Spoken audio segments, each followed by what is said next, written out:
She didn't need a gun to destroy a Mafia empire, she needed a keyboard. While Damien prepared for war the old way, Savannah built something far more dangerous. A 340-page dossier, hidden financial trails, stolen transaction maps, and one silent cyberstrike. In 47 seconds, she moved $320 out of Blackwood's reach and sent the FBI everything they needed. No bullets. No blood. Just one woman proving the keyboard was stronger than any gun. Let us step into the dark together. You and I want you to picture the scene. It is 6:12 in the morning, buried deep underground beneath the Cross Meridian Hotel. The security room breathes with the heavy, mechanical hum of cooling fans, casting 18 massive monitors in shifting shades of amber and blood red across the concrete. Then the steel doors of the private elevator slide apart. Out steps Damien Cross. He wears a heavy black coat and leather gloves, still damp from a brutal drive out of Detroit. He moves with the slow, deliberate rhythm of a man who owns the very air in the room. Real power, you see, never has to shout to be noticed. It simply arrives, and suddenly everyone else forgets how to breathe. It reminds us that true authority is felt, not forced. Damien does not bother to glance at the warning screens, and he certainly does not ask what the flashing lights mean. Right in the center of the room, Savannah Rhodes is slumped over the main console. Her hand rests heavily on the keyboard, as if exhaustion struck her down in the middle of a thought. All 18 displays are in absolute chaos, blinking scarlet like a raging fire no one is trying to extinguish. Beside her sits the quiet tragedy of an overworked technician. A freezing cup of coffee and a half-eaten granola bar. We push our minds and bodies to the breaking point for a paycheck, completely forgetting a very hard truth. The corporate machine will never love us back, and no matter what we sacrifice, it will never actually give us permission to rest. Standing right over the boss is Marcus Vale. He wears a sharp gray suit and gold-rimmed glasses, perfectly playing the slick, arrogant right-hand man you instinctively despise. He leans in close, whispering about how hiring an outsider was a massive mistake. Damien ignores the bait entirely. His eyes are dead cold, carrying the weight of a storm that has been gathering for years. He orders a nervous guard to wake her up. Savannah claws her way out of a deep sleep, blinking against the harsh lights, completely disoriented before reality hits her. It is a very harsh and uncomfortable truth about life. Our most vulnerable, unpolished moments are almost always witnessed by the absolute worst possible people, leaving us completely exposed when we desperately need our armor the most. It takes 2 heavy seconds for her mind to reboot. Then she spots the dripping black coat and the dangerous man wearing it. This is the exact same boss who handed her a massive contract just 3 weeks ago. She chokes out his name, her throat dry, desperately trying to warn him about the network cluster. But Damien shuts her down instantly, barking at the guards to throw her out. Behind him, Marcus lets a cruel, satisfied smirk slide onto his face. He watches a single rogue data packet slip through the system to a sinister rhythm only he understands. We often think outside forces destroy an empire, but history shows us the truth. The most devastating betrayals are, always, an inside job orchestrated by the very people standing closest to the throne. Savannah pushes herself up from the chair. Her legs are trembling, threatening to completely give out, but she firmly stands her ground. She does not beg to keep her job, and she refuses to offer a single excuse. She just stares directly into the eyes of Damien Cross, meeting his cold glare with quiet defiance. Neither of them realizes how much this fleeting moment of stubborn pride is about to cost them. On her way out, she stops by a terrified junior technician and whispers a strict warning not to restart the system. Immediately, Marcus swoops in, placing a heavy, controlling hand on the young man's shoulder. It is a sobering lesson about human nature. In this dark world, the people who act the most like your trusted protector are often the ones quietly tying the rope around your neck. "She is gone, kid," Marcus murmurs, with a soft, entirely manufactured sympathy. Right now, her final warning means absolutely nothing to them. But stick with me here. because it is about to mean everything. In just a few hours, the hidden financial network of the syndicate will begin to collapse in ways no one can comprehend. Damien is about to learn that the woman he threw away was the only shield keeping his empire alive. But Savannah is accustomed to carrying heavy burdens in pure silence. That quiet weight she drags out.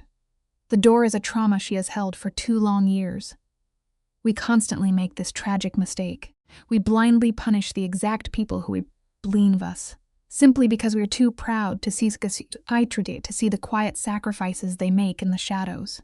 Let us hit the rewind button for a moment and look at the bigger picture. Before this underground mafia madness, Savannah sat at a very different in the cybercrime division up in Chicago. She was a brilliant analyst, a kind of rare talent who spots the invisible threads everyone else overlooks. Her superiors were lining her up for a massive promotion. Then came a sunny April afternoon that shattered her reality. A careless driver ran a red light, and in a single heartbeat, her parents were gone. Her young sister Lily barely survived the wreck. Savannah walked away from her glittering career that very same day. It teaches us a profound lesson about loyalty. When the illusion of a normal life shatters, family is the only anchor left, and you drop absolutely everything to keep them safe. Listen closely. You and I both know the quiet sacrifices we make for the people we deeply love. Savannah took shady freelance security jobs just to be home early enough to care for Lily. The pay was terrible, but time was the only currency she desperately needed. When a mysterious broker offered a vague contract for a hotel network upgrade, Savannah only saw the massive paycheck. $180,000. That was exactly enough to cover her sister's physical therapy. She signed the papers completely blind. It was only on her first day, riding that private elevator underground, that she realized the truth. Desperation is a remarkably dangerous master. It forces genuinely good people to walk through incredibly dark doors just to keep their loved ones breathing. The syndicate boss, Damien Cross, was waiting for her on the 47th floor. He did not even bother to stand when she walked into the room. "You have 2 choices," he told her, his voice a terrifying low rumble. "Work for me, and keep your mouth completely shut, or walk out right now and forget everything you saw." Savannah pictured her little sister struggling to walk, and she made the hard choice to stay. What she inherited was an absolute disaster of a network, a chaotic maze of fake companies shuffling dirty money in the dark.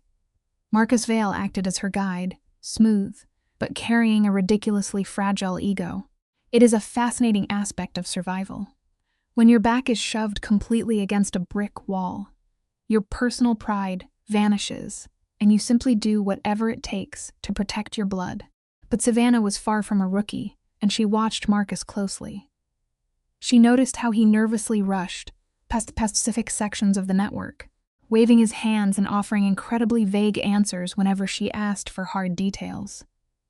She kept her mouth shut and carefully filed every single red flag away in her mind. Initially, she assumed a criminal operation would naturally hide its dirty secrets from the new hire. But Savannah was far too brilliant to fly blind. Purely out of habit, she quietly started mapping the dark corners of the system entirely on her own. It highlights a fundamental truth about human curiosity and trust. The harder someone desperately tries to steer you away from a locked door, the more you realize you absolutely must see the dangerous truth hiding behind it. Later that exact same night, Savannah sat on the kitchen floor with her little sister. Lily was on crayons, looking up with deeply serious eyes. She asked out of nowhere if Savannah worked for good people or bad people. Savannah pulled her close, deciding not to feed the child an empty lie.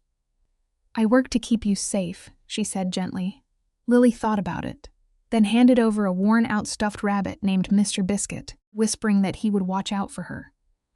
Savannah hid that ragged toy deep inside her work bag. It is beautiful how pure love always finds a way to anchor us in the absolute worst storms. Over those insane weeks, that silly, stuffed animal was the only genuine thing keeping her grounded in an underworld built entirely on violent lies. Flash forward to just 2 days, before she collapsed that underground control desk. Savannah noticed something deeply sinister, hiding in the raw data. A tiny cluster of rogue login requests was quietly slipping through the global queue. They were heavily disguised to look like normal traffic. But that was the fatal flaw. They were way too perfect. The timing was entirely rigid, the spacing perfectly exact. Real human beings make mistakes. They hesitate and stumble. This data had absolutely no soul. It carried the cold rhythm of a sniper, watching you from the tree line. She pulled the logs, reading the code like a detective tracking a killer. Real danger rarely kicks in your front door. It usually just slips through a cracked window, while everyone else is busy looking the wrong way. We are nearing the edge of the cliff now, you and I. These digital ghosts were not trying to crash the servers or trigger a simple data breach. They were quietly learning the maze. Savannah tracked the poison backward, tracing it to a forgotten relay at the edge of the syndicate network. It was the exact restricted sector Marcus had hurried her past during her first week. From that tiny foothold, the intruder was mapping the interior, waiting to strike. She reported the massive cybersecurity threat immediately. 20 minutes later, Marcus swaggered up to her desk, staring at the undeniable evidence laid out. Instantly, his face froze into a perfectly calm, dead mask. Here is a truth. You can carry with you the most terrifying monsters in life, rarely roar. They simply smile at you while holding the knife behind their back. We are unpacking a massive Mafia disaster tonight, where one shady choice completely flips the board. The internal network is under attack, and Marcus, the supposedly loyal manager, tells Savannah to stand down. He insists the boss, Mr. Cross, absolutely hates false alarms. Just sit tight, he orders. But Savannah is nobody's fool. Being told to relax while the corporate firewall is actively burning is the ultimate red flag. She gives Marcus that classic fake nod, playing the perfectly obedient employee to buy herself time. But here is a vital life lesson to remember. When the ship is taking on water, never hand your only life jacket to someone else.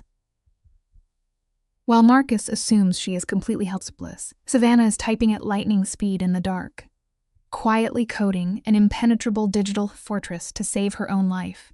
The syndicate network Glabdigit. The syndicate network was said by the way. She could not simply pull the plug to clear the malware, because hundreds of millions in illicit cash flow through those servers every single week. Savannah had to keep the system breathing, while performing open-heart surgery on the code. It was exactly like patching a sinking boat during a hurricane. For 36 brutal hours, she locked herself inside that cold control room, surviving on stale vending machines, snacks, and splashing ice water on her face. She only paused to call the neighbor watching her daughter, Lily. Hearing her child ask when she was coming home nearly broke her. But remember, this true resilience is born in our most exhausting moments. Leaning against that wall, completely drained, she promised her little girl she would be home soon. When her daughter asked if her stuffed bear was helping, Savannah forced a tired smile and swore the toy was working very hard. But late on the second night, right before dawn broke, she stumbled across something truly terrifying. Buried deep within the main server was a sleeper virus. It was a digital landmine, patiently waiting for someone to hit the standard system restart button. There is a deep truth hidden here. The absolute biggest disasters in life often hide perfectly inside our normal routines. If anyone restarted that machine, every single firewall she had bled to build would vaporize. The virtual vault doors would swing wide open, and the entire criminal empire would be robbed blind in 7 minutes.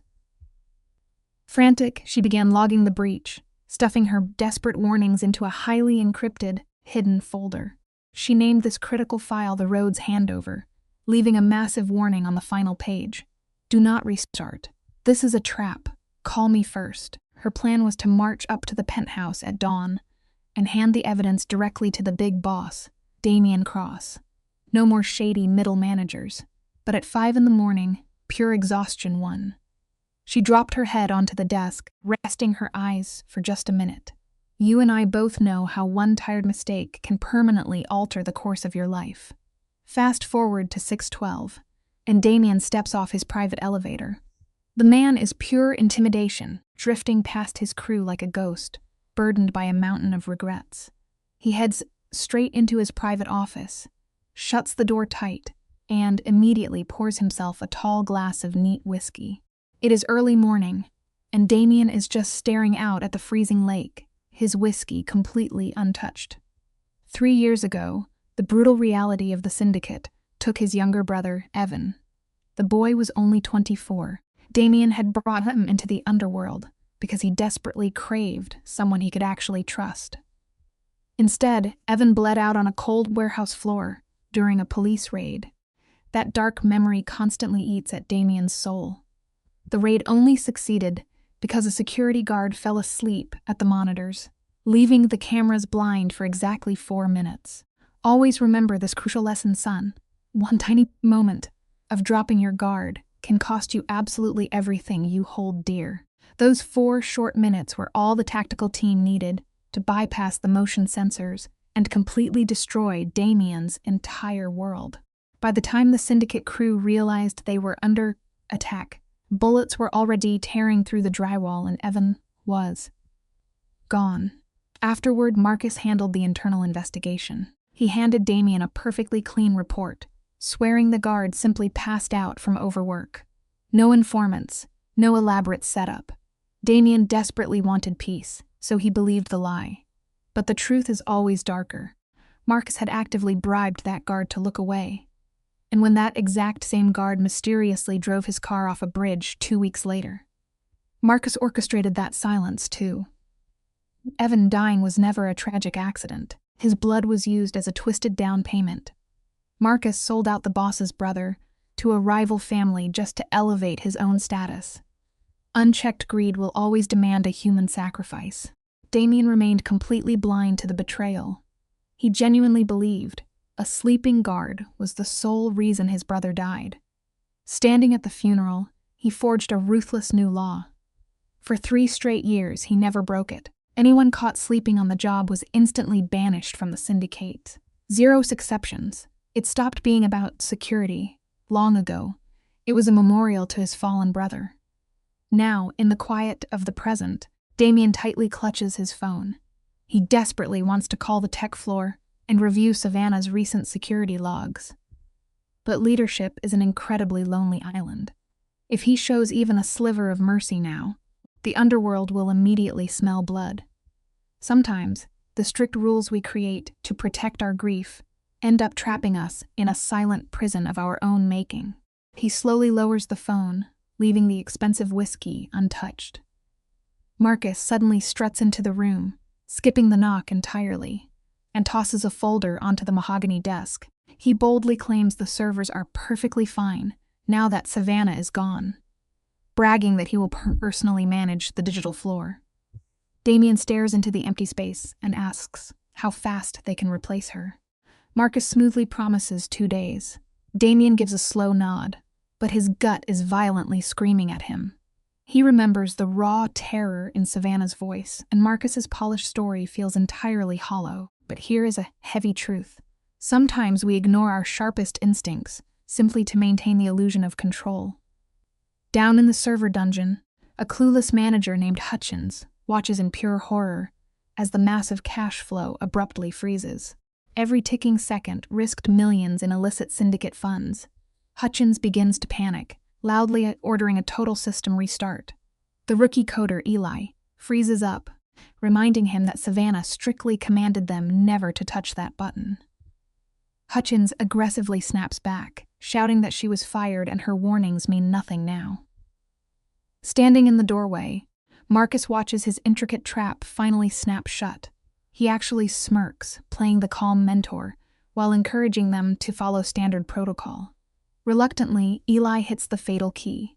For 30 agonizing seconds, the network glows a perfect, healthy green. The room exhales a massive breath of relief. But let me tell you, a false sense of peace is always the quiet setup for an absolute disaster. 3 minutes later, the digital gates of hell finally swing wide open. Out in the hall, someone was laughing by the coffee machine. It was just an ordinary moment, completely blind to the approaching destruction. At 12:51, the digital locks simply melted away. There was no dramatic explosion, no blaring security siren. The absolute worst disasters in our lives are usually completely silent, slipping through the back door when we least expect them. The giant central monitor casually blinked a minor error code. 1 frozen financial transfer, then 4, then 17.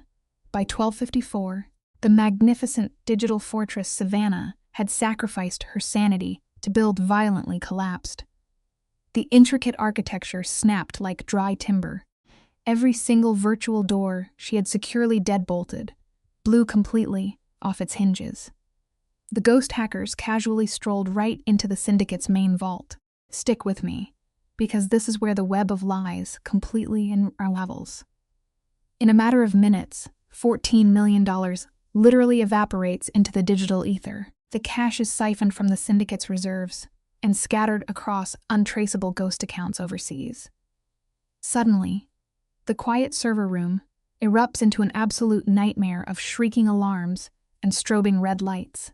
Hutchins is sweating bullets, frantically begging someone to find Marcus. And right on cue, Marcus bursts through those heavy doors, delivering an Oscar-worthy performance. He feigns pure panic, playing the desperate hero, rushing to extinguish the very fire he secretly ignited. He slams his fists against the console, demanding an emergency manual reset, but the system violently rejects them. The memory banks are wiped completely clean, leaving them doomed in the dark. Savannah sacrificed her sanity to build a digital fortress, only for an arrogant restart command to burn it to ash. In the blaring control room, the rookie Eli trembles as he opens a buried file. Over the wailing sirens, his voice fractures, reading her final warning. Do not restart. This is a trap. Call me first. A suffocating silence falls. It is that terrifying moment of clarity when a person realizes they orchestrated their own downfall. Every terrified gaze drifts toward Hutchins, the boss who forced that fatal choice. But Marcus, desperate to keep his treachery hidden, shouts over the panic. We often see this in life, where blind arrogance prevents a person from seeing the cliff edge until they are already in freefall. Marcus paces the floor, swearing he can stabilize the system without Savannah. But here is the bitter irony of his betrayal. He planted the poison himself, yet lacks the intellect to crack the firewall she built. 10 minutes pass before Damian Cross enters the room, carrying the cold weight of an executioner. Hutchins chokes out that they are down $14 million, bleeding $2 million a minute. Damian radiates a quiet, lethal anger. He asks who can stop the bleeding, and the hardened crew freezes in absolute terror. Little Eli stutters that only Savannah understands the architecture. Damian slowly turns his unblinking stare directly onto Marcus. It serves as a stark reminder that the traps we eagerly lay for others often become the exact cages we ultimately die in. Let us pause and unpack this moment together. Marcus is sweating profusely, begging his boss for just a little more time, but Damian knows the clock has run out. He steps past the panic and silently reads the logs. The tension in his jaw tells the entire story. Savannah was not just patching a glitch. For 48 exhausting hours, she stood alone, holding back a devastating cyber siege that his enforcers never noticed. Damian dials her number. 3 heavy rings echo, then dead air.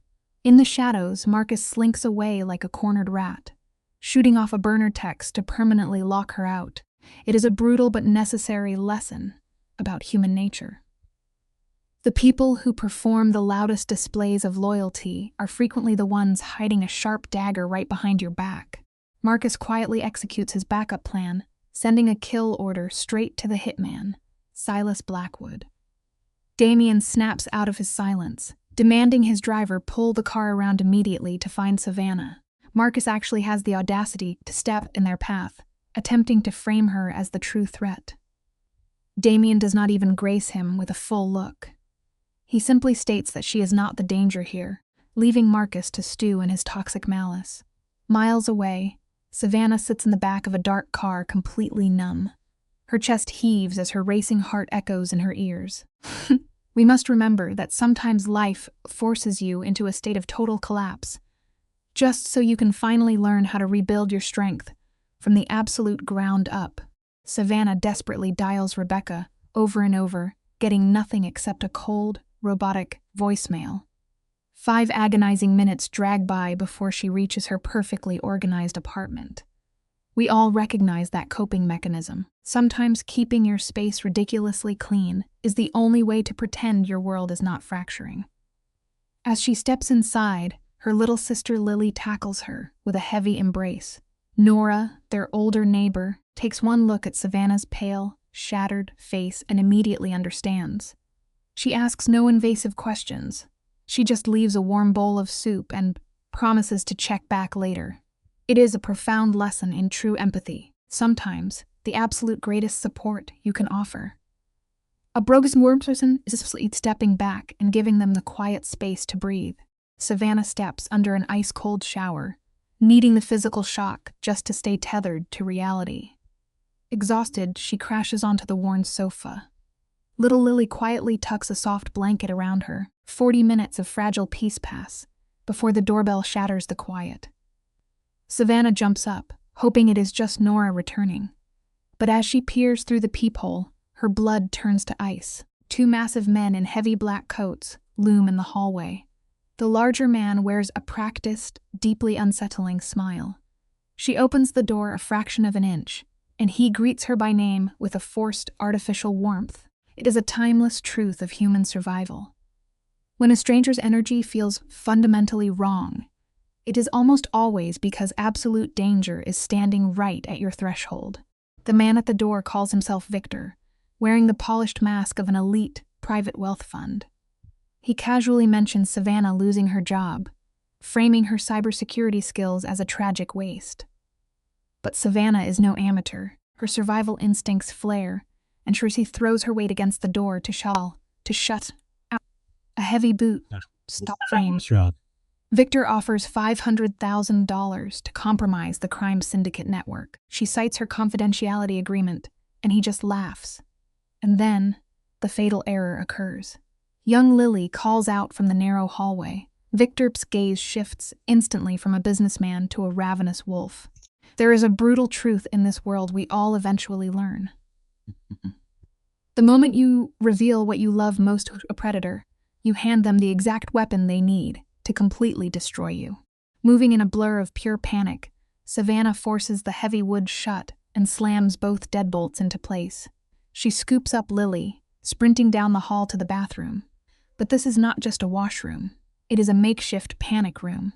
Months ago, after a profound personal tragedy, Savannah silently installed a reinforced steel frame.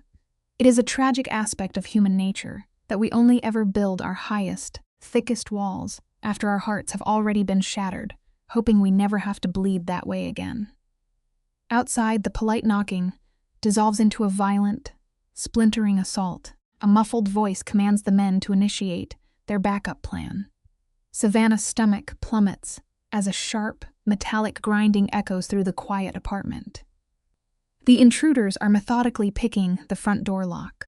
In the suffocating darkness of the reinforced bathroom, Savannah pulls Lily close to her chest.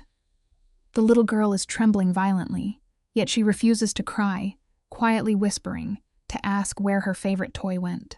But Savannah's blood runs cold for a completely different reason. Her encrypted laptop, holding the keys to the entire digital underworld, is sitting out in the open on the living room couch. Suddenly, the front door explodes inward. 2 deafening gunshots shake the walls, followed by a heavy, suffocating silence. Slow, deliberate footsteps approach the bathroom door. A deep, chilling voice calls out. It is Damien Cross. Savannah slowly turns the deadbolt. We often wait for a shining hero to save us, forgetting that sometimes salvation arrives as a ruthless crime boss, dripping with the blood of our enemies. You and I are going to pause and step into the immediate aftermath of this chaos. The narrow apartment reeks of burnt powder and metallic dread. Damien stands perfectly still, a suppressed pistol resting coldly at his side. 2 assassins lie totally motionless near the ruined entrance. His dark eyes lock onto Savannah, then slowly drift down to the terrified child clinging to her leg. For a microscopic fraction of a second, genuine sorrow fractures the crime boss's hardened face before he forces the mask back into place. When the world turns brutal, we always hide our most fragile emotions first to survive. Savannah forces the words out, asking if he only came back to secure his stolen funds. Damien sharply commands them to move. The money means nothing right now. Faint police sirens begin to wail in the cold night air. This specific moment is incredibly striking. Young Lily steps toward this towering, blood-stained figure and gently tugs on his sleeve. Looking up with total innocence, she asks the one question the adults are too afraid to voice. Are you a good person or a bad one? For the first time in his life, Damien is rendered completely speechless. It forces us to realize that the boundary between a noble savior and a terrifying monster is often just a matter of perspective. Down in the wet alleyway, a heavy black SUV idles in the deep shadows. Anton, a military veteran who has protected Damien for 15 years, sits at the wheel. Seeing the fresh blood on his employer, he gives a single grim nod and throws the heavy car into drive. In the back, Savannah tightly grips her laptop as they disappear into the cold night. In the back seat of the fleeing SUV, the massive spike of adrenaline finally begins to evaporate. Savannah crashes hard, her pale hands trembling violently against her knees. We often hold ourselves together with sheer willpower through absolute chaos, only to completely fall apart the second we finally reach a safe haven. Gathering her breath, she asks Damien why he risked his life to rescue her just hours after terminating her contract. Damien keeps his dark eyes locked on the empty highway. Swallowing his pride, he quietly admits that she was right all along. The family network is bleeding cash, already down $14 million. Hearing this, Savannah closes her eyes and exhales a long, slow breath. When she opens them, the overwhelming terror is gone. Her hands stop shaking. She is finally ready to strike back. Let us look closely at the tension inside this vehicle. Savannah snaps back to reality, demanding a secure terminal to regain control. Caught in the middle is little Lily, who innocently asks if the man drenched in blood is her sister's boss. Savannah mutters that he used to be. Then, this fearless 6-year-old zeroes in on Damien. Ignoring his terrifying aura, she demands to know if he was actually kind to her sister. Damien has stared down killers without a flinch, yet a child asking about basic decency leaves him completely paralyzed. We often forget that the most innocent questions are the ones that expose our darkest moral failings. The boss swallows hard, whispering that he is trying, while Lily simply judges his soul with the ruthless finality of a judge. The child refuses to retreat even an inch. She holds the gaze of this terrifying syndicate leader and bluntly states that merely trying falls short. He actually has to do the right thing. It is a profound reminder for all of us. Noble intentions mean absolutely nothing if your actions fail to support them. Savannah releases a breath caught somewhere between a laugh and a total collapse. Soon, they arrive at Damien's hidden penthouse, a glass fortress high above the city. He awkwardly guides Lily to a guest room. Pacing like a tiny detective, she inspects the view and delivers her verdict. She approves of the room, but remains fiercely angry that he fired her sister, demanding a genuine apology. Stripped of his untouchable armor, the crime lord bows his heavy head and quietly concedes. You and I must appreciate the heavy silence in his office. Damien slides a workstation forward, entering the codes to his criminal empire. Savannah sinks into the chair, hands moving with frantic precision. Within seconds, she uncovers the digital footprints. A supervisor ordered the system restart, but the chilling detail is that Marcus Vale personally approved it. Savannah freezes as the horrific reality settles in. Vale intentionally allowed the breach. He is the traitor. But there is a crucial truth to remember here: paranoia, without solid proof, is nothing but poison.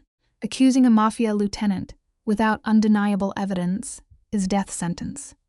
She swallows her rising dread, remains perfectly silent, and forces her shaking hands back to the keyboard to uncover the whole truth. Savannah plays her cards perfectly, refusing to name the traitor without undeniable proof. She tells the boss that stopping the hack is the priority, leaving him with a chilling warning to trust absolutely no one. Damien nods grimly and steps away. Wandering near the guest room, he watches little Lily whisper to her straff rabbit. Suddenly, a suffocating wave of guilt crashes over him. He remembers Luca, the terrified kid, who once stood shaking with a gun. The bitter irony is that the man ordering hits on his empire was the very street kid he once protected. He had unknowingly watered a seed of vengeance with his own hands. The lesson here is inescapable. You can never truly outrun your past mistakes. Your deepest sins simply wait in the dark, patiently plotting your downfall. For 3 agonizing hours, the air in the room remains dangerously thick. Savannah operates in silence, whispering sharp commands to the monitors. We all recognize that state where throwing yourself into a task is the only barrier against a total collapse. Without warning, Damien places a perfectly crafted espresso near her hand. It is deeply unsettling to realize a crime lord, still wearing a blood-stained jacket, can brew something so delicate. Unable to reconcile the brutal killer with the quiet caretaker, she simply drinks. Beside her, Damien begins constructing a hidden shadow network.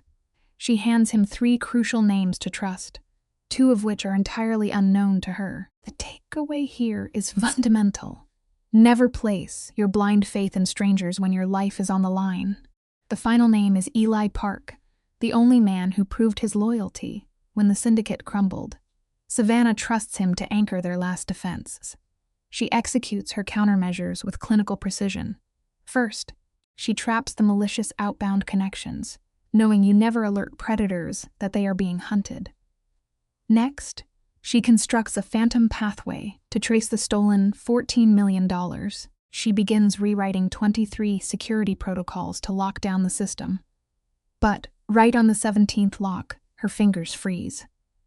A sophisticated trap is buried deep within the architecture. She absorbs the shock in complete silence. The wisdom here is clear when you uncover a hidden snare. Panic is your enemy. You must observe the mechanism and figure out how to quietly disarm it. When Savannah isolates the digital backdoor, the code reveals a devastating truth. The breach was an inside job, the most profound kind of betrayal. She quietly mirrors the data into a concealed file, delaying the horrific revelation of who planted it. Damien stands behind her, like a stone sentinel for hours, breaking his vigil only once for a clandestine phone call in an untraceable murmur. As the massive hack is finally severed, Savannah collapses into her chair. Exhaustion hits her like a physical blow, and she takes her first genuine breath. Damien smoothly slides a cold glass of water onto the desk, instructing her to drink. The lesson is elegant sometimes. The most profound way to support someone through a crisis is simply staying silent and providing exactly what they need. Damien asks the critical question, why did she run home instead of vanishing? Savannah stares right through him. She believed his enforcers were coming to silence her, and her sole focus was saving little Lily. This highlights a painful truth. Once trust is completely shattered, every shadow morphs into a deadly enemy. Damien does not erupt in anger, but swears he never would have ordered her execution. Savannah counters immediately, reminding him how ruthlessly he had just fired her. The crime lord sinks into his chair, the weight of his violent world visibly crushing him.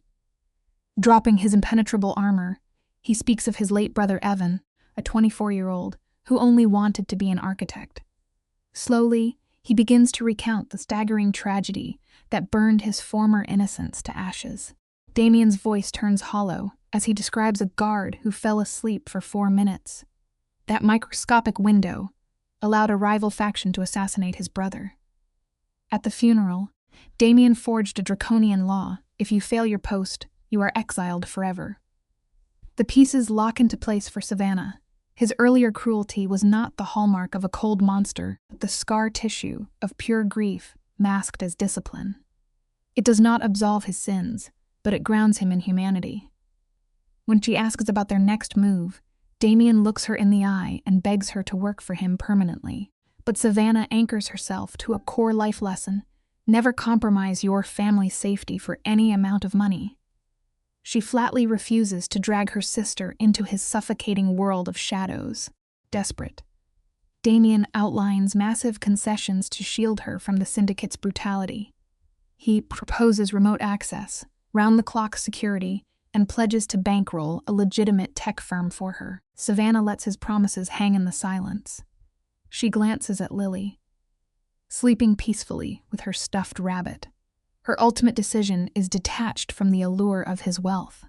It is driven by the haunting memory of assassins bleeding out on her living room floor.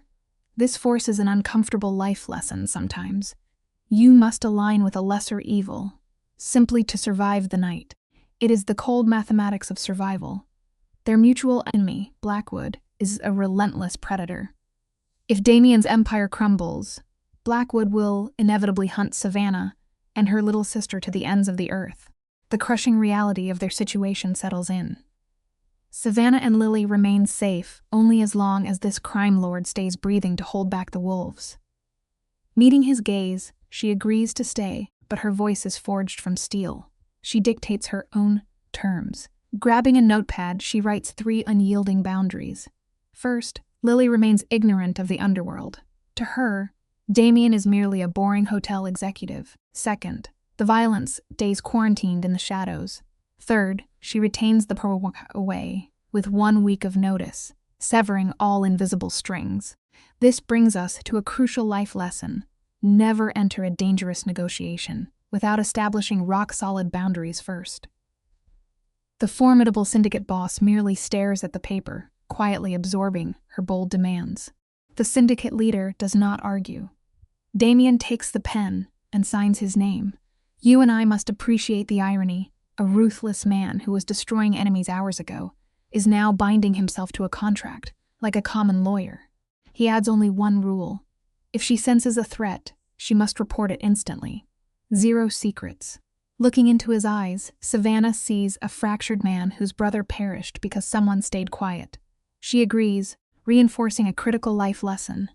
Keeping secrets in a crisis is the fastest way to get destroyed.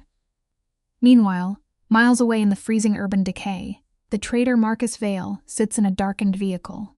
A horrifying phone call just delivered the grim reality. 2 of his shadow operatives are dead, and 1 is captured. The pieces are moving and the board is finally set for war. Let us examine the moment a predator realizes he has become the prey. When word reaches Marcus that Savannah is safe within the syndicate, he betrays no emotion. He wears the terrifying stillness of a man watching the sand run out of his hourglass. The true threat is not a sudden confession, but her undeniable brilliance. A mind like hers will inevitably trace the digital shadows he left in the dark. Grasping an untraceable phone, he reaches out to his unseen benefactor, pleading for time to dismantle this criminal empire from within. He is granted a mere 24 hours. You and I know this universal truth. When you choose to dance on the edge of a blade, your final deadline will always demand your life as payment. 1 day remains before the dark swallows him whole. The line goes dead, abandoning Marcus to the freezing silence of his Elvipsel. As the weight of his own treachery settles around him, he activates a concealed application. A solitary pulse of light blinks across the screen, a beacon he attached to Damien S. vehicle half a year ago. This is the architecture of a patient betrayal. Yet, he understands that striking a king head-on is a fool's errand. Instead, he slips through a forgotten digital artery into the luxury tower's mainframe. Like a spider spinning a web in the dark, he weaves microscopic flaws into the system, causing a 10-second shadow over the camera feeds. It is a profound reminder that catastrophic ruin rarely arrives as an earthquake. It always begins with a single, invisible fracture in the foundation. Marcus introduces a subtle infection into the sensors, an anomaly so quiet a weary guard would dismiss it. Yet, these blind spots will soon pave a corridor for violence. Far above, on the 38th floor, Lily slumbers peacefully, clinging to her rabbit. Savannah remains anchored by the window, her trembling stilled only by total exhaustion. Damien approaches, maintaining a respectful perimeter, noting she has been awake for 3 days. 4, she corrects him, her spirit unbroken. When he offers a guarded room, she sharply questions the loyalty of his enforcers. He admits only a single man is beyond suspicion. The harsh truth of our world reveals itself here. Unwavering trust is a rare and heavy currency, one that must be painstakingly earned, never blindly bestowed. Observe the shifting power dynamics in this quiet corridor. Savannah addresses him with formal distance, calling him Mr. Cross. The syndicate leader dismantles that barrier, asking her to use his given name. Stick with me here, for this is a profound psychological pivot. She demands accountability from the architect of her reality. Instead of wrath, the crime lord fractures. He confesses his arrogance, nearly incinerated everything they hold dear, seeking redemption. With a solitary nod, Savannah retreats, leaving Damien marooned in the dim light, gazing at a sleeping child. We are powered the street, reminded that even the most formidable figures must eventually break their own pride plan when confronted by the fragile things they truly value. A profound realization anchors itself in Damien's chest. For the first time since his brother's demise, this underworld sovereign holds something deeply precious. In his brutal ecosystem, emotional attachment is a fatal vulnerability. Over 3 suffocating days, Savannah transforms his opulent office into a digital fortress, dismantling their adversaries' networks with surgical precision. Damien departs at dawn, but inevitably hurries back far earlier than his dark profession requires. He offers no justification, and Savannah simply listens to the familiar rhythm of his boots in the hall, understanding the unspoken truth. The lesson here, the unspoken simple. The lesson here is beautifully simple. A home is never merely a structure of glass and steel.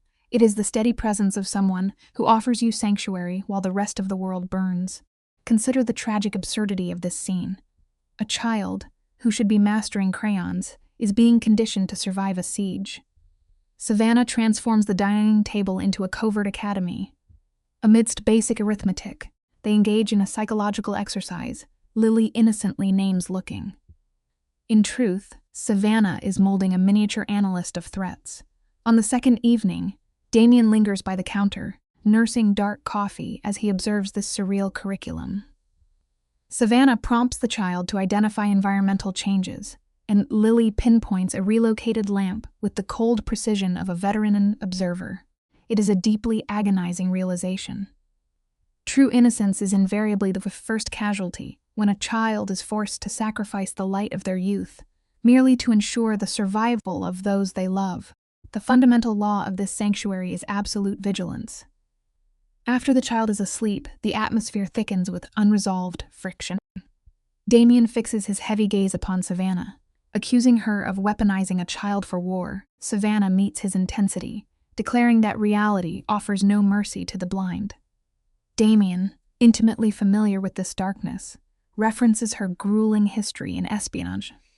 It is then that her defensive armor splinters. She speaks of the violent collision that erased her parents in a fraction of a second. Let us examine this carefully together.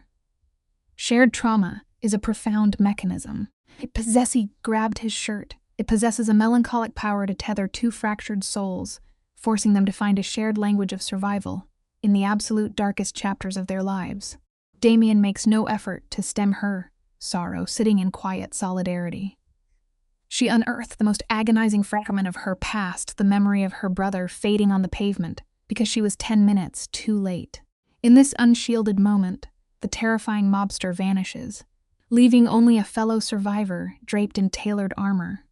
Just as despair threatens to consume them, Lily shatters the heavy silence. The child presents a drawing, offering it as a profound talisman. Depicted in crude crayon are 4 figures: a towering man, a blonde guardian, a little girl, and a rabbit. It reveals a timeless truth. Even when submerged in the most suffocating shadows, the simplest offering of pure, uncalculated love serves as a tether, gently pulling a lost soul back into the light. Observe this profound juxtaposition, an oasis of innocence blooming amidst a Mafia conflict. 4 disproportionate crayon figures, united against an indifferent universe. Lily christens this unlikely family an impenetrable fortress. Damien stares at the paper, letting a heavy silence stretch across the room. Savannah's pulse races, terrified of rejection. Then, the feared architect of violence rises, pledging to enshrine this drawing at the heart of his command center. As Lily skips away, Savannah quietly suggests he need not perform for the child. Damien strips away the final layer of his mythos, confessing with quiet intensity that his desire is genuine. You and I know how rare this is. We are witnessing the exact moment a calcified heart finally shatters, allowing the warmth of humanity to flood back into the cracks. The atmosphere hums with fragility. Damien lowers his voice, stripping away his authority to ask a devastating question. If his empire burned to ash, could she ever view him simply as a man? Savannah confesses her uncertainty, yet refuses to lock the door between them. It is a fragile seed of optimism. However, in the ecosystem of organized crime, hope is often a prelude to slaughter. At 1:03 in the morning, the illusion of safety shatters. A perimeter sensor activates. Anton lunges toward the entrance, becoming a barricade. But the corridor is eerily vacant. Only a deep, violent X remains, carved directly into the marble, anchoring a solitary, malignant letter. We must internalize this grim reality. The exact moment we choose to lay down our emotional armor, the predator in the shadows lunges for the throat. Anton retrieves the parchment, revealing a promise of terror, etched in sharp strokes. By dawn, the sanctuary devolves into a command post bracing for siege. Damien radiates a calculating fury, surrounded by his lieutenants, dissecting the surveillance archives. A phantom materializes an operative in maintenance attire, navigating the corridor with spectral precision. He expertly skirts the primary optics. Yet, we arrive at the classic tragedy of hubris. When ego convinces a man of his invulnerability, he becomes blind to the microscopic. This phantom fails to account for a concealed pinhole lens within the fire alarm. For one crucial fraction of a second, the glass captures his sharp profile. It is the ultimate lesson of power. The grandest architectures of ruin are always brought down by a single, arrogant oversight. Let us examine the anatomy of a betrayal together.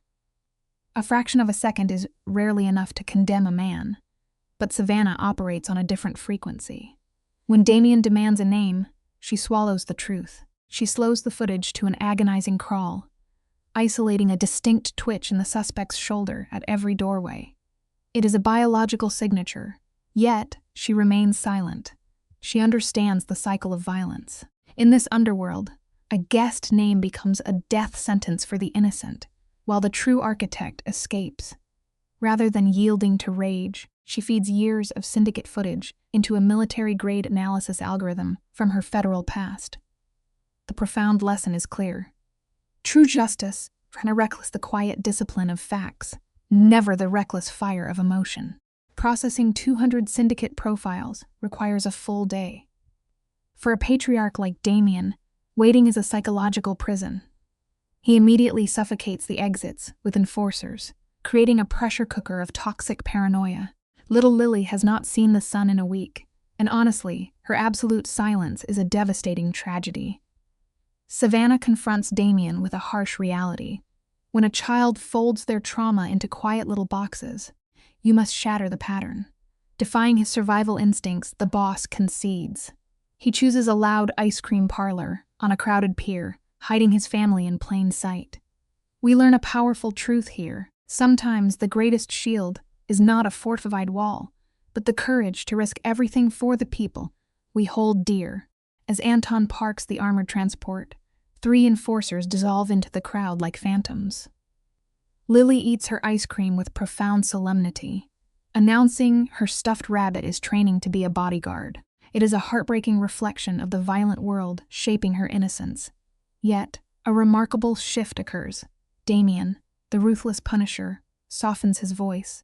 He weaves a fairy tale about a brave rabbit saving a giant from a wolf. This is a memory he buried beneath 30 years of bloodshed, a story gifted by his mother when he was 6. The emotional weight of it crashes into him. It reveals a profound lesson. No matter how much darkness consumes your path, The purest fragments of your soul refuse to perish, waiting quietly for love to awaken them. Observing from the bench, Savannah witnesses the dissolution of the mob patriarch. The terrifying facade melts, leaving only a profoundly fractured man. On the slow drive back, the tension finally breaks, allowing Lily to sleep. The silence stretches until Damien shatters it. His voice, heavy with weariness, unravels his origin. He lost his mother at 8, and his father forged his grief into a weapon, molding him into an enforcer. At 37, he has buried everyone he ever cherished. Savannah offers a gentle correction. Our lost loved ones should serve as a moral compass, not an anchor dragging us down. It leaves us with a necessary truth. The people wearing the thickest armor are always the ones carrying the heaviest oceans of unhealed grief. The armored vehicle glides into the subterranean garage. As the heavy doors engage, Anton raises a flat palm. The air solidifies. Upon the pristine carpet lies a faint dusting of ash shaped into a stranger's footprint. Damien draws his weapon before his boots meet the concrete, operating on lethal instinct. He shields Savannah and the child, clearing blind angles with mechanical precision. They breach the penthouse only to find a haunting silence. Yet, resting on the glass table is a cheap plastic phone. The moment Damien crosses the threshold, the device erupts into a violent ring. A synthetic voice echoes from the speaker. We are reminded of a chilling reality. The concept of a safe haven is merely a fragile illusion when the destructive ghosts of your past already possess the keys. The mechanical voice slithers through the speaker with a clinical threat. Savannah and the child will be erased within the week, unless Damien surrenders his digital infrastructure. The phantom voice twists the psychological knife, reminding the patriarch that his own violent orbit dragged Addy's innocence into the crossfire. The line severs. Damien stares at the device, consumed by corrosive guilt. Savannah clutches the sleeping child, bracing for the collapse of their world. Meeting Anton's gaze, Damien issues the ultimate command: they must abandon the sanctuary immediately. Fleeing into the desolate north, they embody a vital survival lesson. When you embody a vital survival lesson, when your adversary has rigged the game against you, the only true victory lies in the courage to overturn the board and walk away. This remote sanctuary is steeped in generational shadows, built by Damien's father. It is a vast timber structure flanked by a decaying barn. Upon arriving, Lily is mesmerized. For a child suffocated by concrete, a boundless horizon is a revelation. The metropolitan trauma visibly thaws as she introduces her stuffed rabbit to the grazing cattle. Yet, this pastoral's innocence is a stark juxtaposition. Upstairs, Savannah is meticulously constructing a theater of war, linking satellite feeds and encrypted drives. The serene isolation is merely a psychological facade, masking the inevitable collision. It leaves us with a profound truth. The most beautiful, idyllic moments of peace are frequently just the silent intake of breath before a catastrophic storm shatters the horizon. In the midnight hour, paranoia takes root. Damien summons 6 enforcers, masking their lethal purpose as farm labor to protect Lily's fragile innocence. The deception is a thin veil, well, barely a veil at all. Later, seated on the timber porch beneath an expanse of stars, the sensory weight of the quiet air cracks Damien's stoicism. He confesses he has not witnessed a sky like this since his brother Evan was alive. He unveils the tragedy of a brilliant mind, destined for architecture, ultimately consumed by the toxic pull of the syndicate. It is a devastating confession that unearths a universal sorrow. We are forced to confront a bitter reality. Sometimes the hardest truth we must accept is that drawing someone close to protect them is the exact thing that ensures their destruction. He projects his deepest failure into the vast night. Bound by the ghost of his brother, Damien swears that death will never again claim anyone under his protection. Savannah gently reminds him that she and the child do not belong to him. He accepts this, yet his vow remains absolute. A profound silence envelops them. Noticing her shiver, he drapes his heavy coat across her shoulders, a gesture she accepts without protest. Returning to her digital sanctuary, Savannah experiences a paradigm shift. The ruthless patriarch is merely a fractured soul, whose psychological scars perfectly mirror her own. It illuminates a profound human truth. We rarely connect through polished perfections. True bonds are forged in the quiet, shared agonies we spend our lives concealing from the world. In the desolate hours before dawn, the algorithm surrenders its secrets. Savannah grips her cup with bloodless fingers, paralyzed by the data on the screen. The architect of their destruction is Marcus Vale, the very mentor who anchored their trust. She cross-references the digital residue from the ambush against the syndicate's secured servers. The match is mathematically undeniable. She discovers thus architecture of betrayal was built months before she ever entered their violent world. She sits motionless in the artificial glow, drowning in the revelation. It brings us to the most agonizing realization of the human experience. The blade that eventually finds its way into your spine is almost always wielded by the exact person you warmly invited to sit at your own table. A gray dawn bleeds over the barn, framing the magnitude of Savannah's discovery. She possesses empirical truth, irreversible proof that the foundational pillar of Damien's empire is corrupt. She bears the devastating burden of delivering the psychological strike. Yet, in the afternoon light, the crushing tension splinters. Damien uncovers a weathered bow, constructing a makeshift target for young Lily. The child proposes a wager. If her arrow finds its mark, the lethal enforcer must sit and learn to draw with her. Against all probability, Damien smiles. It is a genuine, defenseless expression of joy. It presents a striking paradox of our existence. The most profound, delicate blossoms of humanity frequently choose to flower on the absolute precipice of our most destructive tempests. Savannah stands on the porch, watching him rediscover his humanity. An unfamiliar ache tightens her chest, the realization that an emotional vault has opened, and the combination is lost. But in this violent world, tranquility is an illusion. Deep into the night, a silent alarm fractures the peace. A surveillance drone glides through the pines like a specter. With cold precision, Anton neutralizes it using an electromagnetic pulse. The machine plummets into the frost. Yet its lens continues transmitting their coordinates. Damien studies the shattered technology, knowing the sanctuary has fallen. It leaves us with an inescapable truth. No matter how deeply you bury yourself, your unhealed past will always calculate the exact trajectory to hunt you down. Let's unpack this scene together, shall we? Savannah locks eyes with Damien, and you can practically feel the temperature in the room plummet. She is not just breaking news. She is dismantling his reality. The morning sun cuts harshly through the blinds as she drops the undeniable proof onto his desk.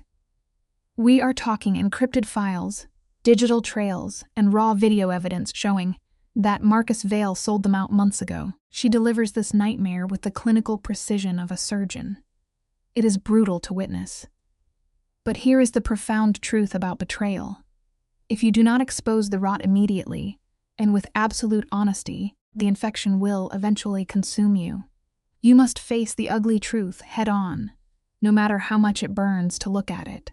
The pale dawn creeps over the quiet barn, and Savannah stands silently by the glass. When Damien finally speaks, his voice is fractured, heavy like crushed gravel.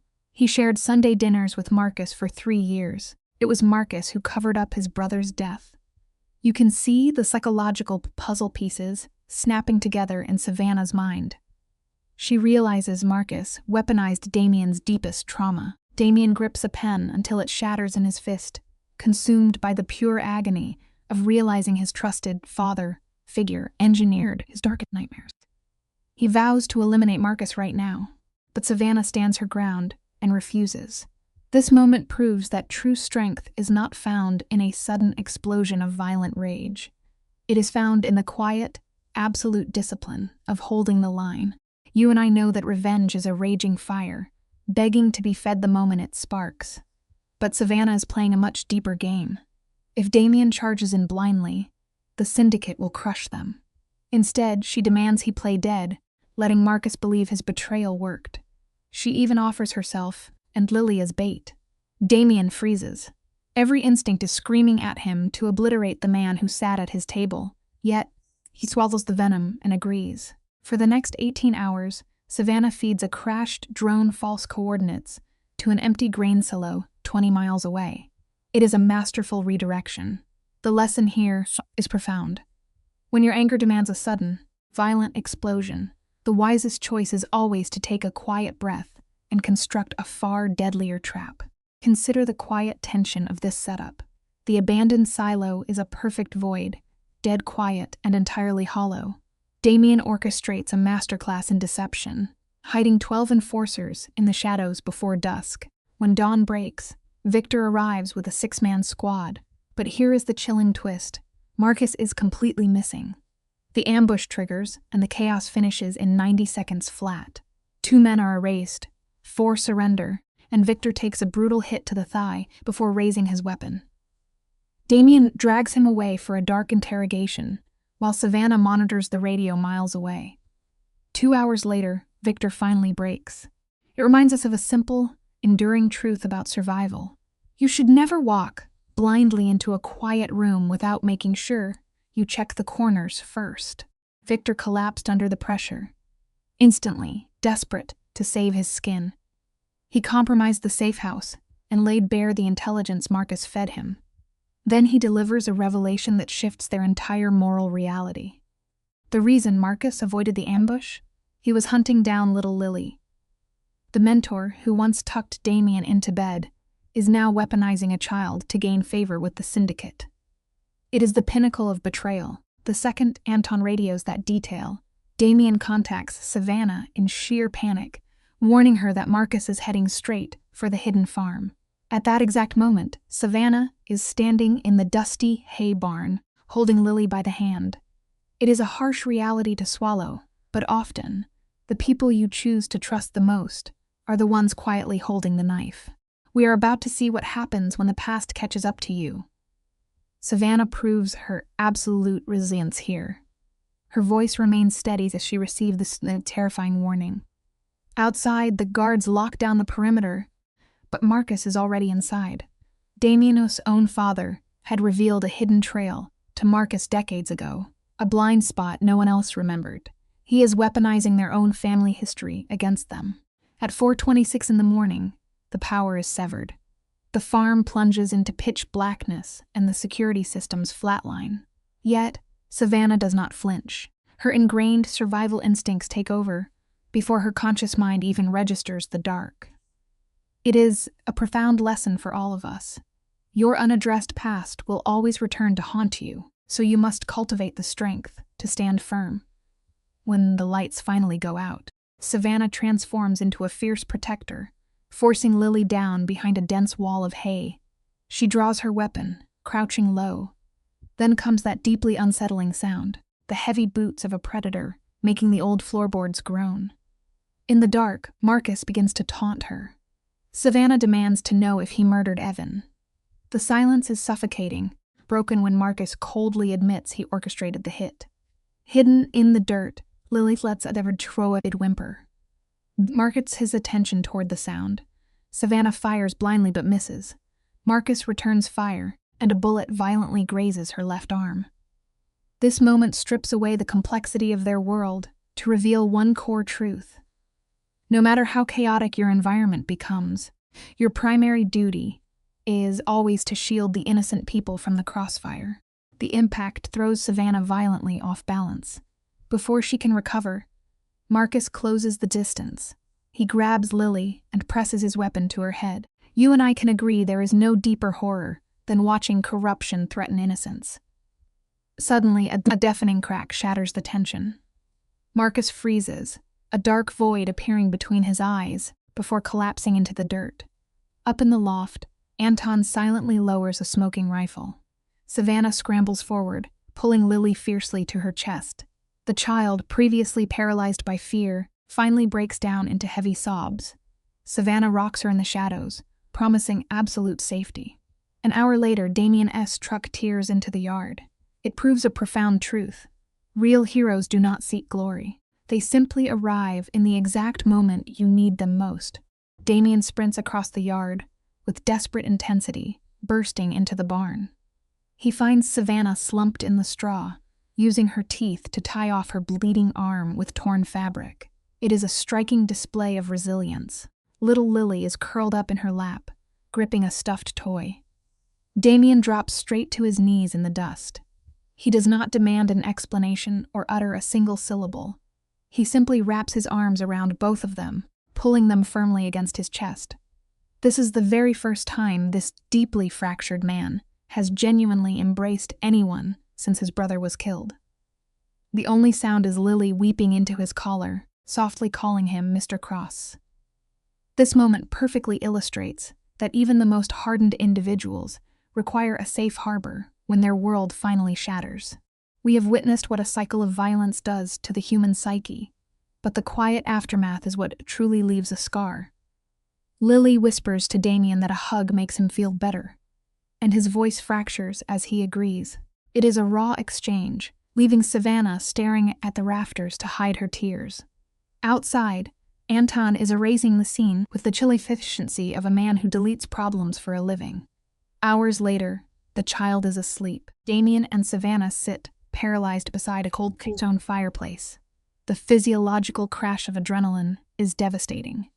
No matter how many tactical victories you accumulate in life, the empty moments following a battle are always the heaviest to endure. You must learn to actively search for peace within those quiet, fragile spaces. The dying embers cast a grim glow across their exhausted faces. Savannah firmly tells Damien he cannot dictate every variable, demanding they never repeat tonight's chaos.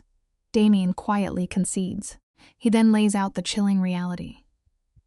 With Marcus dead, the syndicate boss Blackwood has lost his eyes and ears. Stripped of intelligence, Blackwood will abandon subtle tactics and wage open war. Damien refuses to wait for the executioner. When Savannah questions his strategy, Damien shifts into the mindset of a corporate predator. He plans to systematically sever Blackwood's financial arteries, declaring that money is his true battlefield. The profound takeaway here is deeply strategic. If you want to topple an absolute giant, you never aim for the jaw. Instead, you sweep his legs out from under him. Damien delivers a heavy ultimatum, refusing to let her risk her life on the front lines again. Savannah absolutely rejects that narrative. Staring him down, she demands he stop viewing her as a liability and start respecting her as an equal architect of their survival. The tension thickens until Damien finally yields. This is the moment Savannah takes the reins. She reveals that her strategy eclipses his entirely. They will not sink into a chaotic street war. Instead, she will weaponize Marcus's confession alongside Victor's testimony to forge an impenetrable ghost file. She plans to drop this package directly onto federal desks using her former bureau connections. It reminds us of a vital lesson. A formidable partnership only succeeds when you rely on each other's distinct strengths. Let us examine the sheer architecture of this retaliation. You and I have seen revenge narratives before, but Savannah elevates it to a psychological dismantling. The federal agents are about to breach Blackwood's sanctuary, completely blind to the architect of his ruin. The Cross family remains a phantom. For 60 hours, she weaves through his financial nervous system like a ghost. When she strikes, she severs 60% of his wealth, scattering millions into charities like salt across scorched earth. Damien watches, paralyzed by the sheer violence of her mercy.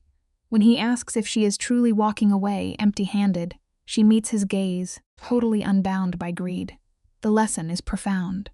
True power is not the capacity to hoard vast empires, but the absolute freedom to leave them burning in your rearview mirror. Savannah understands the anatomy of a syndicate. She tells Damien that a true collapse requires a shattered foundation. Stripping a crime lord of his capital destroys the invisible currency of the underworld, the blind loyalty of violent men waiting for a payday. Damien smiles at this, a rare break in his armor, calling her the absolute salvation of his lineage.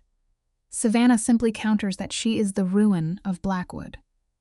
Right then, little Lily drifts into the corridor, clutching a stuffed rabbit to ward off nightmares. Damien lifts her effortlessly, swearing the house is entirely purged of monsters. It serves as a beautiful reminder.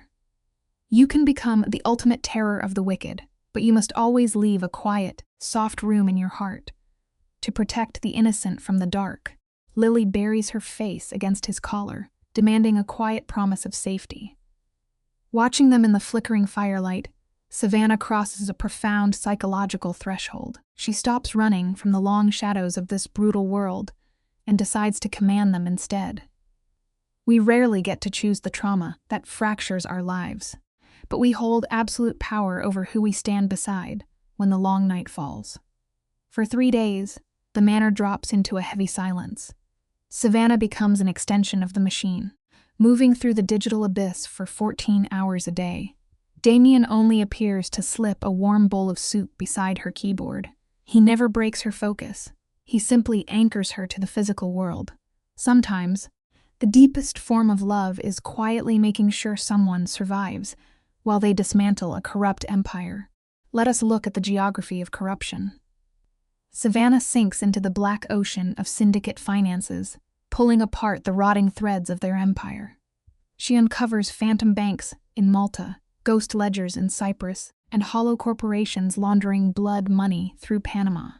There is even a phantom vault hidden in Luxembourg. But the true genius lies in her restraint. For 60 agonizing hours, she alters absolutely nothing. She simply sits in the dark, measuring the respiration of their security network, timing her invisible blade to slip between the beats of their digital heart. It is an extraordinary display of discipline that reveals a fundamental truth. The most tectonic shifts in our lives usually occur in absolute silence, long before the world realizes the ground has moved. This quiet violence is where the narrative becomes truly fascinating. If Blackwood's technicians sense even a tremor, the fortress will seal shut. Operating entirely in the blind spots, she constructs a 340-page monument of sheer destruction. She connects 2 years of Marcus's footprints to a compromised relay in Indiana and embeds Victor's visual confession with unassailable time codes. She even charts their hidden smuggling veins and the ghosts of 6 unsolved murders. It is a masterpiece painted in pure consequence. Through this storm of data, Damien remains anchored in the corner, witnessing her unravel a dynasty. It is a powerful reminder that having a partner who silently guards your space while you step into your absolute power is the most profound foundation you can ever build. Approaching midnight. On the 2nd day, Damien finally names the great truth. She is a weapon far sharper than any steel in his vault. Her gaze never leaves the monitors. By the dawn of the 3rd day, the physical toll is undeniable. Deep, bruised shadows anchor her exhausted eyes. Damien quietly approaches, offering a warm ceramic mug. When she questions the intrusion, he simply murmurs that it is just coffee. But it is entirely black, stripped of sugar, carrying exactly 1 drop of cream. It is the precise armor she requires when she refuses to admit she is breaking. True intimacy is rarely found in grand cinematic declarations. It lives in the quiet, absolute dedication of studying emerge for those so thoroughly that you know exactly how to hold them together when the weight of their world becomes far too heavy. The gesture pierces her defenses. Her voice tightens as she realizes just how closely he watches her. Damien offers a steady confession, stating that every detail of her existence commands his attention. There is no theatrical romance here. She simply anchors her tired hand to his calloused one, absorbing his vow that the storm will soon break. When Friday arrives, the snare is drawn tight. At exactly 3 o'clock, she strikes the return key. In 47 seconds, $312 million of poisoned capital simply evaporates, bleeding silently into 180 phantom accounts. It is a brilliant demonstration of a universal truth. When you architect your strategy with enough patience, you can completely hollow out a giant without ever needing to strike a single physical blow. Notice the precise symmetry of this collapse. At that exact fraction of a second, Blackwood's financial architecture is overwritten with necrotic data that will shatter upon inspection. Up in Milwaukee, Silas Blackwood stares into the abyss as his empire flatlines. He is violently destroying his office, screaming for his shadow brokers, but the lines are utterly dead. The phantoms have claimed his kingdom. Just as the panic begins to suffocate him, Savannah's encrypted magnum opus materializes on the desks of 3 federal agents and 2 hungry Chicago journalists. The board is completely swept clean. It is a harsh but necessary law of the universe. The higher you elevate a monument entirely out of deception and cruelty, the more devastating the impact, when gravity finally demands its inevitable due. You and I both know the authorities will never uncover the ghost who handed them the skeleton key to this syndicate. At 4:11 the following morning, tactical units shatter the doors of 6 separate Blackwood strongholds. Silas is dragged from his luxurious sanctuary in cold steel, trembling as his reality collapses. The true poetry of it all, not a single thread leads back to the Cross lineage. Hours later, in the soft morning light of their kitchen, Damien studies the breaking news. He turns to Savannah, an indie plant, and simply states that she dismantled an 8-year dynasty without chambering a single round. She takes a quiet sip of her coffee, perfectly undisturbed. It reminds us that intellect will forever outclass brute force. The most catastrophic weapon you can ever forge is a patient, calculating mind. 2 weeks pass, and the Blackwood organization is entirely extinguished. Silas rots in a cell, without bail, his loyalists having traded their honor for lighter sentences within days. The Cross Syndicate absorbs the vacuum smoothly, ascending to an untouchable status. But Damien refuses to celebrate the bloodshed. Instead, he uses the shadow to simply fade away. They retreat to the biting winds of Chicago, abandoning their former life. Damien mandates that his crew strip the old apartment down to the floorboards, systematically erasing the ghost of Savannah's perfume and the heavy tragedy of her sister. It is a severe but necessary cleansing. Before you can construct the architecture of a hopeful future, you must be entirely willing to incinerate the museums where you hoard your old grief. We often forget that surviving the inferno is merely the prologue.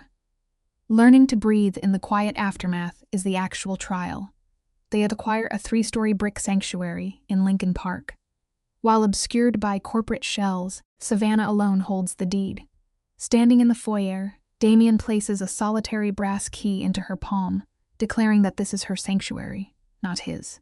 When she asks about his key, he replies that she can offer him one whenever she is safe herself. Outside, a covert security team blends perfectly into the neighborhood. It is a profound demonstration of devotion. True love does not forcefully conquer the territory of another person's soul. It gently places the keys in their hand and patiently waits on the threshold for an invitation to enter. Observe how true restoration operates in the quiet details.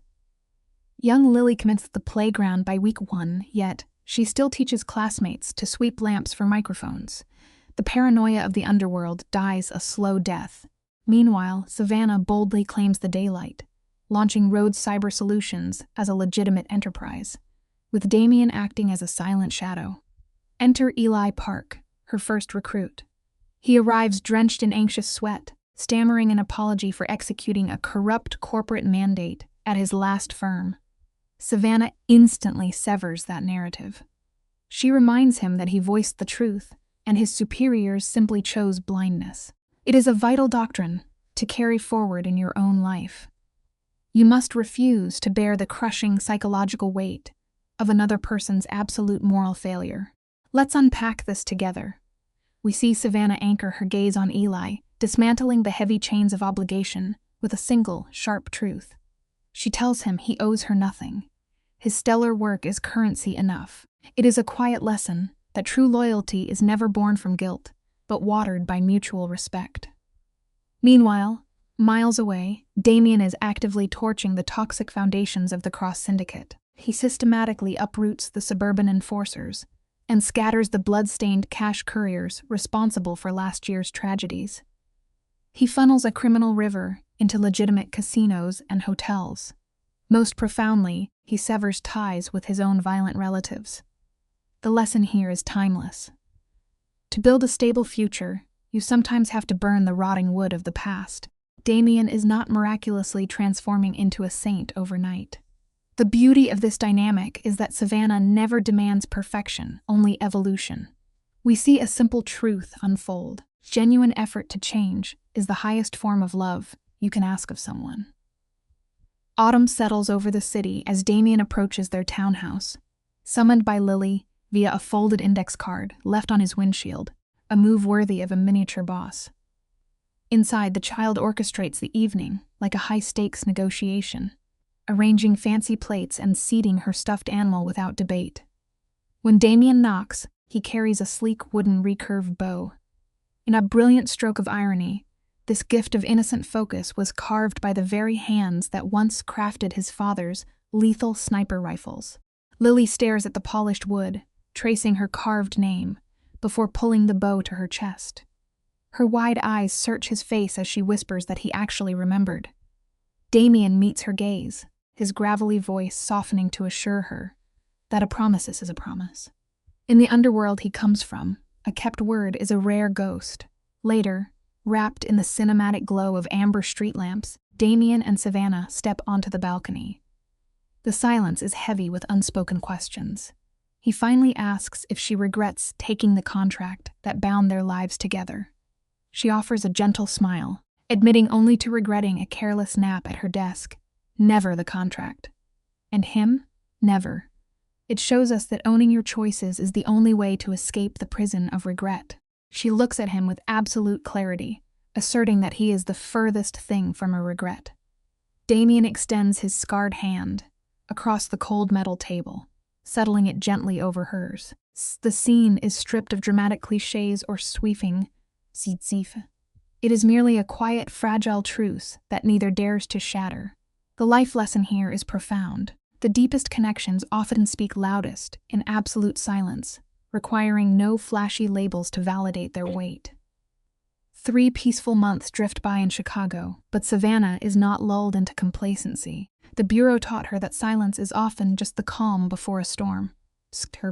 The illusion shatters on a mundane Thursday when a nameless, encrypted warning flashes across a private channel known only to 3 living souls. The anonymous text is a chilling echo from the past. Silas left one final order before his cage locked, and now a shadow is hunting her. Watch the photographer. Savannah stares at the glaring monitor as a profound cold settles in her bones. She forwards the threat to Damien without a single added word, because desperation needs no translation. Damien instantly shifts into a ruthless predator, deploying his sharpest hunters into the concrete jungle. Within 3 days, they unearth a ghost. Ronan Fitzgerald is a Boston phantom, who only communicates through a single Milwaukee attorney, the very same man who visited Silas right before his fall. The illusion of the freelance photographer is a flawless mask. It teaches us that our darkest threats hide behind ordinary faces. Stick with me here, because the psychology of this moment is fascinating. The bullet was never meant for Damien. Silas understood the darkest architecture of revenge. To utterly destroy a man, you do not strike his body, you strike his heart by taking the woman he loves. It leaves a crater that outlasts any physical wound. Fitzgerald has spent weeks documenting Savannah sipping coffee and little Lily walking to school. Reading the dossier, Damien vibrates with a blinding fury, declaring he will erase the threat himself. Yet Savannah steps into the storm, anchoring him to his promise of a bloodless path. She stares down his panic with pure ice, declaring she will finish this. We learn that true strength lies in keeping your principles when fear tries to break them. She asks for exactly 72 hours to execute her vision. You and I can almost feel the psychological agony tearing through Damien. The restraint fights every instinct in his violent history, but he yields, demanding only an invisible fortress of security around her and Lily. Meanwhile, Savannah is playing a masterful game of chess. She constructs a fragile illusion, establishing a rigid morning routine at a glass-windowed coffee shop. Same coat, same table, same hour. The hunter studies the pattern, choosing the 3rd day to strike. But the genius of her strategy lies in the bait. The woman in the window is not Savannah, but an old bureau friend ready to spring the lock. The lesson here is simple. Patient, calculated strategy will always outsmart impulsive brute force. Maya is a perfect mirror image, wearing the identical trench coat and carrying the same bag. It is a flawless piece of theater. The assassin completely overlooks the detail that the baristas pouring coffee are actually undercover federal agents. For over 30 tense minutes, Maya sits as the bait until Fitzgerald slides into the opposite booth. He begins the lethal motion of drawing his weapon, but the snare snaps shut before he can exhale. Agents swarm the table, spilling his bag to reveal an undeniable trail of surveillance photos. The trap secures an ironclad conspiracy charge without a single casualty. This proves that shadows only hold power in the dark. Once exposed to the glaring light of consequences, even the most terrifying figures quickly shatter and surrender. Desperate to avoid a cage, Fitzgerald dismantles the Blackwood network. He trades a cash courier, a corrupt clinic, and 3 rivals in Milwaukee for his own survival. Within days, a sweeping change of federal operations scrubs the syndicate from the city. Back in his shadowed office, Damien absorbs the monumental shift. His closest enforcer observes the poetic irony. Savannah just eradicated an empire in mere days, a feat their valiant crew could not achieve in a decade, all without shedding a single drop of blood. Damien gazes at the bruised Chicago skyline as a profound realization settles in his chest. He whispers that this intelligence is exactly why he loves her. It proves that ultimate power is not the ability to cause destruction, but the brilliant wisdom to win. Without fighting, we have to recognize the gravity here. It is the very first time a man forged in violence has ever let the word love cross his lips. His enforcer simply nods, understanding the inevitable truth. Driven by this revelation, Damien marches into a florist and purchases their entire inventory of yellow tulips. Why? Because Savannah casually mentioned them weeks ago over a cutting board. It perfectly illustrates our core lesson. Genuine affection is not found in grand declarations, but in the quiet act of paying attention. When Savannah opens her door, she is met with a vibrant sea of yellow. There is no confusion in her eyes, only a quiet understanding. Damien stands there, his voice trembling under the weight of his own heart, as she gently invites him and his vulnerability inside.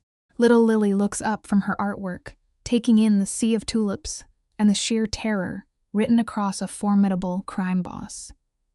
With intuitive grace, she gathers her toys and marches upstairs, giving them the room they need. Left in the quiet aftermath, this highly dangerous man is stripped of his armor. He stammers, confessing he has no blueprint for this emotion. Savannah steps close, gently silencing his racing thoughts. She whispers for him not to rehearse, to just let it exist. He finally exhales the words. He admits he never grasped the concept of love before her, asking nothing in return except that she knows. The psychological takeaway here is beautiful. Dropping your defenses and offering someone your completely unguarded heart is the bravest act a human can perform. Her gentle voice finally fractures the heavy silence, confessing that she has loved him too. Perhaps since the very beginning of their messy collision. The seasons turn, and spring breathes new life into the Chicago streets. What makes this conclusion so resonant is their refusal to rush. Damien retains his world, she keeps hers, yet their lives weave naturally together. He earns a permanent shirt drawer and a specific coffee mug, lovingly marked by Lily. In a quiet but monumental shift, the child finally stops addressing him with formal titles. It is a masterclass in human connection. It shows us all that true healing cannot be forced on a timeline. The most unbreakable bonds are those we allow to grow slowly, honoring each small step until the foundation is strong enough to last forever. Let's look at this scene together, because the contrast is striking. The menacing figure of Mr. Cross has vanished, replaced by the gentle presence of Uncle Damien, who now holds the utterly absurd title of second assistant to Mr. Biscuit, the stuffed bear. Picture a bright Saturday morning in April. The kitchen is a disaster zone of white flour and pancake batter, with Lily commanding the room. She demands a trip to the zoo to ride a llama. Savannah points out the impossibility, but Lily insists. Her uncle promised. Damien, laughing softly, clarifies he promised a photograph, not a ride. It is a quiet, beautiful reminder. No matter how deep into the shadows you have walked, you can always find your way back to moments of pure, unfiltered joy. Lily processes this technicality with the sharp mind of a tiny courtroom lawyer and accepts the compromise. Savannah teases that the former crime boss is finally learning how to negotiate, and Damien smiles, crediting his brilliant teacher. But the real work is happening behind the scenes. He is aggressively pushing his syndicate into legitimacy. 78% of their revenue is now perfectly clean, flowing through fully licensed casinos. Yet, the most profound shift is his personal atonement. He privately tracks down the widows of 3 men lost in his old territory wars, securing their futures with quiet trust funds. You cannot erase the brutal chapters of your history, but you always retain the power to pick up the pen and write a completely different ending. Now, Damien knows better than to claim the moral high ground. The man carries far too many ghosts for that kind of title, but he has shed the skin of a ruthless kingpin. And Savannah sees the quiet labor of his transformation. She does not ask for a flawless past, only an honest present. At the same time, her own life is blooming. Her cybersecurity firm is thriving, handling quiet contracts, and she even commands a lecture hall at a major university. The dust has finally settled, or so it seems. Just as she sits in her favorite cafe, savoring the rare taste of peace, her phone vibrates against the wood table. An unlisted number flashes on the screen.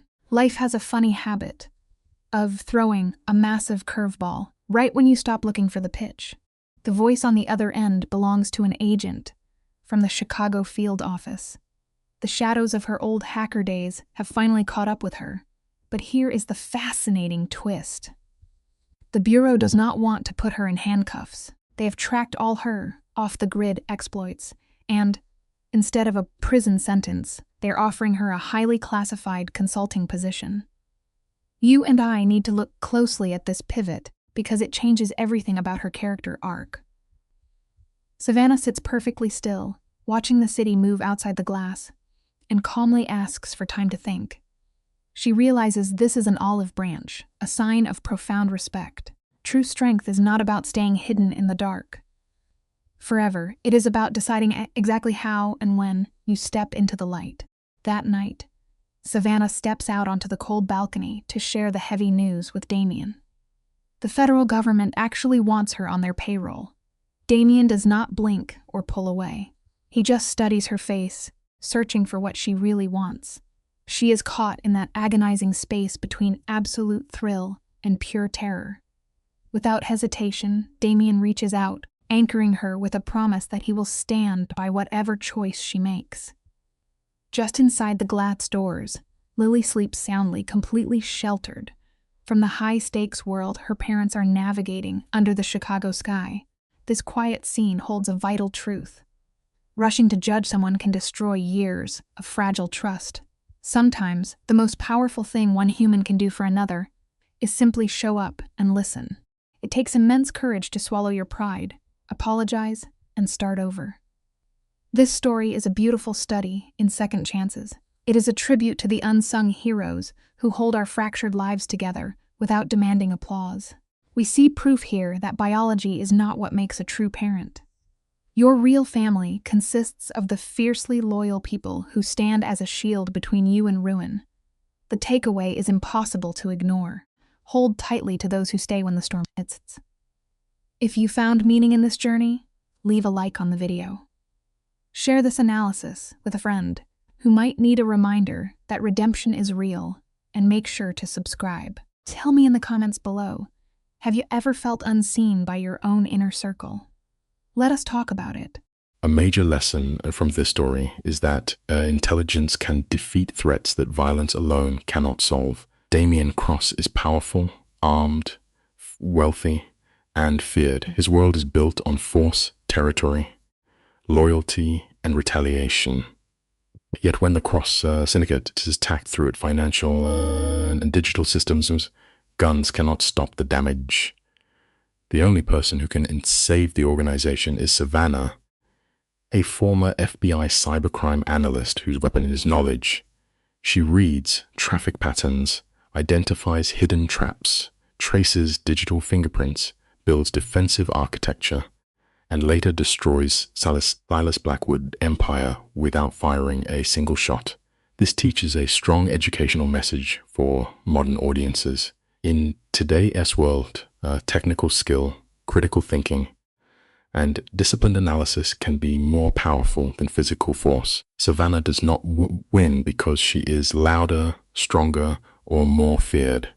She wins because she understands systems. She watches carefully, refuses to jump to conclusions, gathers evidence, and acts with precision. Her statement that the keyboard is stronger than the gun captures the heart of the lesson. Education should prepare people not only to survive danger, but to understand how danger works. Cybersecurity, financial literacy, legal reasoning, and investigative thinking are forms of protection. Savannah's strength also comes from patience. She does not immediately accuse Marcus based on suspicion. She waits until she has proof, access logs, gate analysis, SSH fingerprints, and reproducible evidence. This is a valuable lesson in responsible judgment. Emotion can alert, but evidence must guide us. The story encourages viewers to respect intellectual labor. The quiet person at a computer may be doing work that protects lives, money, and futures. True power is not always the person holding the weapon. Sometimes it is the person who understands the system well enough to shut the enemy out.